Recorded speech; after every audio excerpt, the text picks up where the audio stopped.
திருச்செந்தூர்ல சரியான முறையில வழிபட்டா முழு பலனையும் பெறலாம். அத பத்தி தான் இப்போ விளக்கமா பார்க்க போறோம். ஆமா, இங்க பண்ற வழிபாடு நம்ம தலைவிதியே மாற்றும்னு ஒரு பெரிய நம்பிக்கை இருக்கு. சரி, அந்த பயணத்தை நாமளும் ஆரம்பிக்கலாமா? முருகனோட அழைப்பு இல்லாம திருச்செந்தூர் பயணம் சாத்தியமில்ல.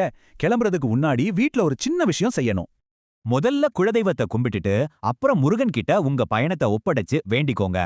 திருச்செந்தூர் போனதும் முதல்ல செய்ய வேண்டியது புனித நீராடல். இதுக்குன்னு ஒரு குறிப்பிட்ட வரிசை முறை இருக்கு. முதல்ல கடல்ல, அப்புறம் புனித நாழிக்கிணறுல நீராடணும். இந்த வரிசை ரொம்ப ரொம்ப முக்கியம். இந்த நாழிக்கிணறு முருகனோட வேலால் உருவானது. அதனாலதான் இதுக்கு கந்த புஷ்கரனின்னு ஒரு பேர் இருக்கு. மூலவரை பார்க்கறதுக்கு முன்னாடி நம்ம வேண்டுதல் படிக்க நுழைவாயில்ல முதல்ல வழிபடணும். முதல்ல விநாயகரை கும்பிட்டா நம்ம கோரிக்கை நேரா முருகன் கிட்ட போய் சேரும்னு சொல்லுவாங்க.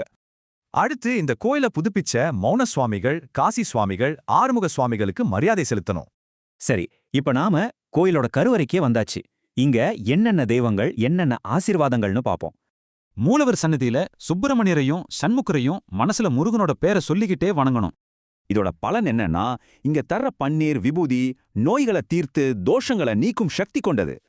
மூலவர் சன்னதிக்கு பின்னால முருகனே தன் கையால செஞ்ச பஞ்சலிங்கங்கள் இருக்கு, அதையும் வழிபடணும். குரு சந்நிதியில வழிபாடு ரொம்ப முக்கியம்.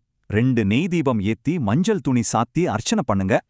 இந்த வழிபாட்டோட பலன்கள் பாருங்க. வருமானம் பெருகும், தொழில் சிக்கல்கள் தீரும், ஜாதக தோஷமும் சரியாகும். வள்ளி அம்மனை கும்பித்தா தம்பதி பிரச்சனை தீரும். சந்தன மலையில தொட்டில் கட்டினா குழந்தை பாக்கியம் கிடைக்கும். சரி, அடுத்ததா ஒரு ஸ்பெஷல் நேர்த்தி கடன் பத்தி பார்க்கலாம். இது உங்க வேண்டுதல் நிறைவேறதுக்கு. இது ஒரு சக்தி வாய்ந்த நேர்த்திக்கடன். உங்க வேண்டுதல சொல்லி நாணயத்தை முடிஞ்சு வைங்க. நிறைவேறினதும் காணிக்க செலுத்துங்க.